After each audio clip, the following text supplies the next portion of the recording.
Good morning বন্ধুরা, আমি সোমা অর্ণিকা চ্যানেলে তোমাদের সকলের স্বাগত।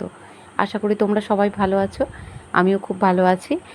আর আমার মেয়েটার শরীরটা আবার খারাপ করে গেছে, তো সর্দি জ্বর করেছে, আমার হয়েছিল, আবার মেয়েটারও করেছে। আমার এখনও পুরোপুরি ভালো হয়নি, তো আবার মেয়ের ধরেছে, আর কি করা যাবে। তো দেখো না, সারাক্ষণ জল ঘেটেই যাচ্ছে। আর এই যে আমি রাত দুপুরে রবিবার মানে বুঝতেই পারছো, খাবার দাবারের এক ঝামেলা। তো এই যে আদা রসুন করে নিয়েছি, করে নিয়ে আলু ভাজা হবে, আলু কেটে নিয়েছি, মাংসর পেঁয়াজও ছাড়িয়ে রেখেছি। তার মধ্যে এই যে শ্বশুরমশাই বাজার থেকে এসেছে, মুড়ি দিয়েছে আলুর দম দিয়ে। তো আর এই যে দেখো, এই যে তেলাপিয়া না আমেরিকান রুই, যাই হোক একটা হবে মাছটার নাম। তো এই মাছ নিয়ে এসেছে 1 কিলো, দেখো কত ছোট ছোট। আমি এই মাছ একদমই খেতে ভালোবাসি না, প্রচুর কাঁটায় ভর্তি। যেমন কই মাছ দেখো, সেরকম পুরো দেখতে। কই মাছগুলো একটু সরু হয়, এগুলো বড্ড চ্যাপ্টা চ্যাপ্টা। তো এই যে দেখো, আমার মেয়ে ভয় পাচ্ছে আর কি, মাছগুলো বেঁচে আছে না, নড়ছে, যে কারণে মেয়েটা একটু ভয় পাচ্ছে। আর এই যে দেখো, আমি আঙুল দিয়ে যে করছি, পাখনাগুলো নাড়াচ্ছে আর কি, কানকোগুলো। তো আমার মেয়েও আবার যে দেখো দিচ্ছে হাত দিয়ে। তো তোমাদের দাদাই যে বাজার যাচ্ছিল, তো পাড়ায় এই যে বিক্রি করতে এসেছিলো ঝিনুক, তো যাওয়ার সময় এই যে নিয়েছে। তো এই যে ঝিনুকগুলো আর কি বেছে নেবো, তোমাদেরকে দেখাচ্ছি, দেখো কত বড় বড় ঝিনুকগুলো, সেটাই তোমাদেরকে দেখাচ্ছিলাম। এই যে আমি ঝিনুকগুলো বেছে নিই। মাছটা তো শাশুড়িমা বাছছে, ওই মাছ আমি বাছতে পারি না, প্রচণ্ড কাঁটা না, যে কারণে আমি ওই মাছগুলো বাছতে পারি না। তো শাশুড়িমা বাছছে। তোমাদের দাদা এলে আবার আর এক মাছ মাংস সব বাছাবাছির আবার হবে। তো যত তাড়াতাড়ি পারি এগুলো ততক্ষণ আগে সেরে নিই। তো আলু ভাজার আলু আমি আগে সিদ্ধ বসিয়ে দিয়ে এসেছি। তো এইসব করতে করতে আলু ভাজার আলুও সিদ্ধ হয়ে যাবে। তো এই যে আমি এগুলো ঝিনুকগুলো এই যে ছাড়িয়ে বেছে নিচ্ছি, ভালো করে পরিষ্কার করে নিচ্ছি, নাহলে কিচকিচ করবে।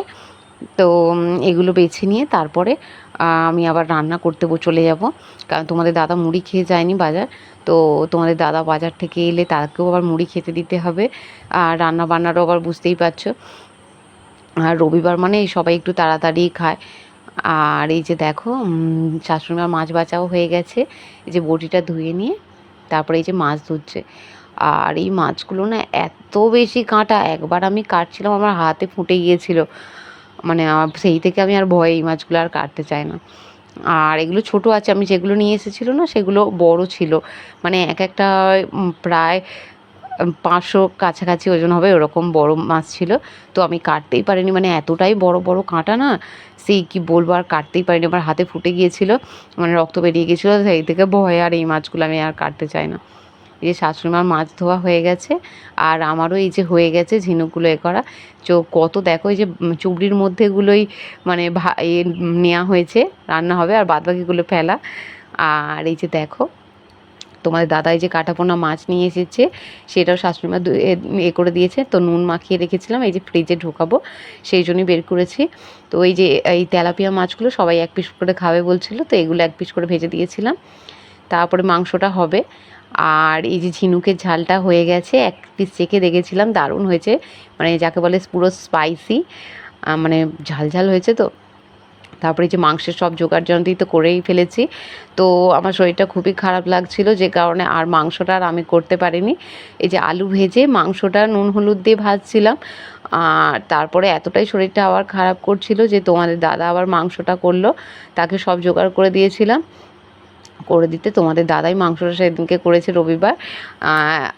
যাই হোক ভালোই হয়েছিল, মানে অন্যরকম একটা হাতের, সবই অবশ্য আমিই দিয়ে দিয়েছি, নুন লঙ্কা হলুদ, কতটা আদা রসুন লাগবে, কতটা তেল থেকে শুরু করে সবই আমি দিয়েছি। তাহলেও কেউ একটা খুন্তি নাড়লেও না, তার হাতের একটা জাদু আছে যাকে বলে না।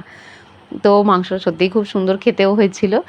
আর এই যে আমি নুন হলুদ দিয়ে যে ভেজে নিচ্ছি, দেখো কতটা জল বেরিয়ে গেছে মাংস থেকে, নুন হলুদ দিয়ে ভেজে রেখেছিলাম। তারপরে এই যে দেখো, এই যে তোমাদের দাদা মাংস হয়ে গেছে, আমি আবার বাসন ফাসন ধুয়ে করে রেখে দিয়েছিলাম। তো এই যে দেখো, তোমাদের দাদাই যে মাংস করেছে, কষা খেয়েছিলাম 1 পিস, সত্যিই সুন্দর হয়েছে, তোমাদের দাদা খাচ্ছিল, আমাকে একটু খাইয়ে দিয়েছিল। আর ছেলেরা রান্না করলে যা হয় আর কি, গ্যাসের অবস্থা দেখো, চারিদিকে যে মাংসর মানে এতে, মানে চারিদিক ভর্তি করে রেখেছে, এমনকি মেঝে পর্যন্ত হয়েছিল। তারপরে এই যে দেখো, এই যে স্নান টান তো সব হয়ে গিয়েছিলো, এই যে ছাদে এসেছি জামা কাপড়গুলো দিতে। আর ছাদে জামা কাপড়গুলো দিয়ে দিয়েছি। আর এই যে গাছপালায় দেখো এই যে জল আটকে আছে না পাতায়, এইগুলো বেশ ভালো লাগছিল নাড়িয়ে নাড়িয়ে আর কি জলগুলো ফেলতে বাচ্চাদের মতো। তো সেটাই এই যে এরকমভাবে করছিলাম। দেখো কত ফুল হয়ে আছে, এই যে দেখো কি সুন্দর জল পড়ছে, ভালো লাগে না? আর যদি এটা অনেক বড় গাছ হতো বেশ, তাহলে তো আরোই বেশ মজা লাগে এরকম করতে, ছোটোবেলায় এরকম করতাম। তো সেটাই আর কি করছিলাম। আর এই যে দেখো বাসি ফুলগুলো এই যে নাড়াচ্ছি, যত বাসি ফুলগুলো পড়ে যাচ্ছে। আর এই যে দেখো কত কি হাতটা পুরো ভিজে গেছে। আর এখন বৃষ্টিটা থেমে গেছে, তো সারাক্ষণ সেই সকাল থেকে বৃষ্টি হয়েই যাচ্ছে হয়েই যাচ্ছে। তো এই যে আমি এরমভাবে নাড়িয়ে নাড়িয়ে জল ফেলছি না, তারপর দেখতে পাবে তোমরা ভিডিওতে আমার মেয়েও আবার এরকম করছে। মানে ওর হাত ফাত ভিজে যাচ্ছে, তো তারপরে বেশ ভালো লাগছিল। তারপর এই যে দেখো আমি দেখাচ্ছিলাম যে এই যে দেখো আমার মেয়ে করছে দেখো। ও পেয়ারা খেতে খেতে এই যে ওপরে এসেছে, ওর দাদু পেয়ারা দিয়েছে, তো পেয়ারা খেতে খেতে এই যে উপরে এসছে দেখো, এই যে ও ওরকম করে জল ফেলছে গাছ থেকে। দুষ্টুমি আর শেষ নেই ওর।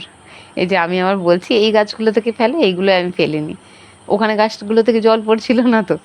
আবার এই যে দেখো, আবার এই কী কাণ্ড দেখো, ওকে এক বলছে ও এক করছে, ফুলগুলো দেখো পাপড়িগুলো কীরকম ছিঁড়ে ছিঁড়ে ফেলছে, মানে এত দুষ্টুমি সত্যি বাবা। তারপরে এই যে দেখো আমরা আবার তারপরে এই যে ও ঘরেও চলে যাব, অবশ্য শুতে চলে যাব, কিন্তু আমার মেয়ে নিচে নামতেই চাইছে না, শুধু এদিক ওদিক এই যে গাছপালা যে নাড়াচ্ছে আর করছে, ছোটাছুটি করছে, মানে এইসব করতেই ওর খুব ভালো লাগছে। তারপরে এই যে দেখো যেহেতু বৃষ্টি হচ্ছে না, সব জামা কাপড় এই যে দেখো সব এই যে ছায়ার মধ্যে ভর্তি পুরো। আর এই যে দেখো পুরো মেঘলা ওয়েদার, সকাল থেকে এরকম অবস্থা। তো এখন তো দুপুরবেলা দেখে একদমই মনে হচ্ছে না ভর দুপুর, মনে হচ্ছে বিকাল হয়ে গেছে। তো এই যে দেখো পুরো ভর্তি, মানে পুরো ভর্তি, মানে দেওয়ার একটা জামা কাপড় দেওয়ার মতো জায়গা নেই, এতটাই এমন অবস্থা। এই যে দেখো চারিদিক ভর্তি পুরো জামা কাপড়ে। আর এই যে দেখো এই যে ঘুম থেকে উঠে পড়েছি, দেখো 5টা 20 বাজে, পুরো অন্ধকার, মানে সেই গোধূলি লগ্ন যে বলে না, পুরো সেরকম অবস্থা। মানে এরকম গরমকালে এরকম, মানে বর্ষার যে নেমে গেছে কি বলি আর। ক্যামেরায় কতটা বুঝতে পারা যাচ্ছে আমি বলতে পারছি না, কিন্তু পুরো মানে পুরো সন্ধে হয়ে গেছে, যেটা মানে গোধূলি টাইম যেটা বলে না, পুরো সেরকম দেখতে লাগছে, অন্ধকার অন্ধকার।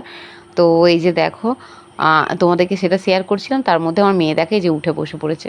তা এই যে নিচে এসে গেছি, তা ও শ্বশুরমশাইয়ের সঙ্গে মেয়েটা ঘুরতে গিয়েছিল, আর বাঁধে গেছে আর বৃষ্টি চলে এসেছে, এই যে চলে এসেছে দেখো, সাইকেলে করে যাওয়াটাই হলো, একটু করে গেল আর ব্যাগে চলে এসেছে। এই যে দেখো তো এই যে মাথায় জল পড়ছে বলে হাত দিয়ে চাপা দিচ্ছে দেখো, উফ, মানে হাত দিয়ে গার্ড করছে বৃষ্টি পড়বে না আর। আর এই যে নেমে পড়েছে দেখো, এই যে নেমে আবার দেখাচ্ছে মা বৃত্তি, মা বৃত্তি, দেখো বৃত্তি, এই যে এমন করে করে করছে। আর এই যে আমার ননদটা হয়, খুড়তুতো ননদ, তো কাকার মেয়ে হয় তো দাদা, তো সেই যে বাদাম ছাড়াচ্ছে, বাদাম ভাজা খাবে, বৃষ্টি পড়ছে না, বলছে বৃষ্টি এরকম ঠান্ডা ঠান্ডা ওয়েদারে বেশ বাদাম ভাজা খেতে ইচ্ছা করছে, বলে এই যে বাদাম ছাড়াচ্ছে ও। আমার মেয়ে দেখো কাঁচা বাদাম নিয়ে খেতে বসেছে, কি বলবে আর। তারপরে এই যে সোজা চলে এসেছি সন্ধেবেলা, এই যে চা খেতে খাবো, তো একটু আদা তেজপাতা দিয়ে চা খাচ্ছি, কারণ সবারই অবস্থা খুবই খারাপ এরকম ওয়েদারে। দেখো আমার মেয়ে 1 কাপ চা ফেলে দিল, যাই হোক কাশিটার মধ্যেই পড়েছে তাই। আর এই যে শাশুড়ি মা শ্বশুরমশাইকে দিয়ে দিয়েছি, দিয়ে এই যে তোমাদের দাদাকেও চা দিয়ে দিচ্ছি। আর মেয়েও খুব বায়না করছিলো, মেয়ের জন্যই ওই বাটিটা নিয়ে এসেছিলাম যে ওকে বাটিতে একটু ঠান্ডা করে দেবো। তো তারপরে এই যে একদম চলে এসেছি পরের দিন। তো সোমবার আর রবিবার দুদিনের ভিডিও একসাথে করেছি। প্লিজ তোমরা বলো কেমন লাগলো ভিডিওটা, আমাকে অবশ্যই কমেন্টে জানিও। আর প্লিজ প্লিজ বন্ধুরা তোমরা একটু আমার পাশে থেকো আর আমাকে একটু সাপোর্ট করো। আর এই যে দেখো তোমাদের দাদাকে টিফিনে এই যে ভাত করে দিয়েছি, আমরা দিয়ে টকের ডাল আর কচু আলু মাছ আর পটল দিয়ে ঝাল করে দিয়েছিলাম, আর কিছু আর বানিয়ে দিতে পারিনি, কি হয়েছে জানি না, একদিকের গ্যাসটাই জ্বলছে আর একদিকেরটা জ্বলছে না, যে কারণে প্রচণ্ড লেটও হয়ে যাচ্ছে। তো একটা উনুনে বুঝতেই পারছো আরও দেরি হচ্ছে। আর এই যে সকালবেলায় এই যে স্নান করে নিয়েছি, সোমবার তো জানোই, আমি আগেও বলেছি যে সোমবার আমি সকাল সকাল স্নান করি, যতক্ষণ না মানে পুজো করি ততক্ষণ আমি জল পর্যন্ত খাই না। তো এই যে আমি স্নান টান করে এই যে রেডি হয়ে নিয়েছি, মানে ফ্রেশ হয়ে নিচ্ছি। ফ্রেশ হয়ে তারপরে পুজো টুজো করে নেবো। সেগুলো তো আর তোমাদের সাথে শেয়ার করতেই পারলাম না। মানে আমার আর ভালোই লাগছিল না, মানে এতটাই শরীরটা আবার খারাপ করে গেছিলো না, আর ভিডিও করতে পারছিলাম না, যে কারণে আর ভিডিওটা করা হয়নি। তারপরে এই যে আমি ফ্রেশ হয়ে নিয়ে তারপরে নিচে চলে যাচ্ছি। যে মেয়ের শরীর ভালো নয় বললাম না, মেয়ের ওষুধ নিয়ে নিচে চলে গেছি। পরে আবার পুজো টুজো করে খাওয়া দাওয়া করে ওপরের ঘর পরিষ্কার করে মোছামুছি করে নিয়েছি। এই যে পুরো ঘরটা এই যে দেখিয়ে দিচ্ছি, পুরো ক্লিন করা হয়ে গেছে। করে এবার নিচে চলে যাব। আর এই যে দেখো মেয়ে খুব বায়না করছিল স্কুলে যাবে। তো এই যে সকালবেলা 9:30 বাজে। তো এই যে মেয়ে স্কুল থেকে চলে এসেছে। ওই আইসিডিএস সেন্টার না, ওখানে গিয়েছিল। শ্বশুরমশাই যে খিচুড়ি আনতে গিয়েছিল, আর মেয়েও খুব বায়না করছিল, ব্যাগ নিয়ে যে গিয়েছিল, ব্যাগ বই নিয়ে। তো এই যে স্কুল থেকে চলে এসেছে। আর ওর শরীরটা একটু খারাপ না, বললাম আগেই।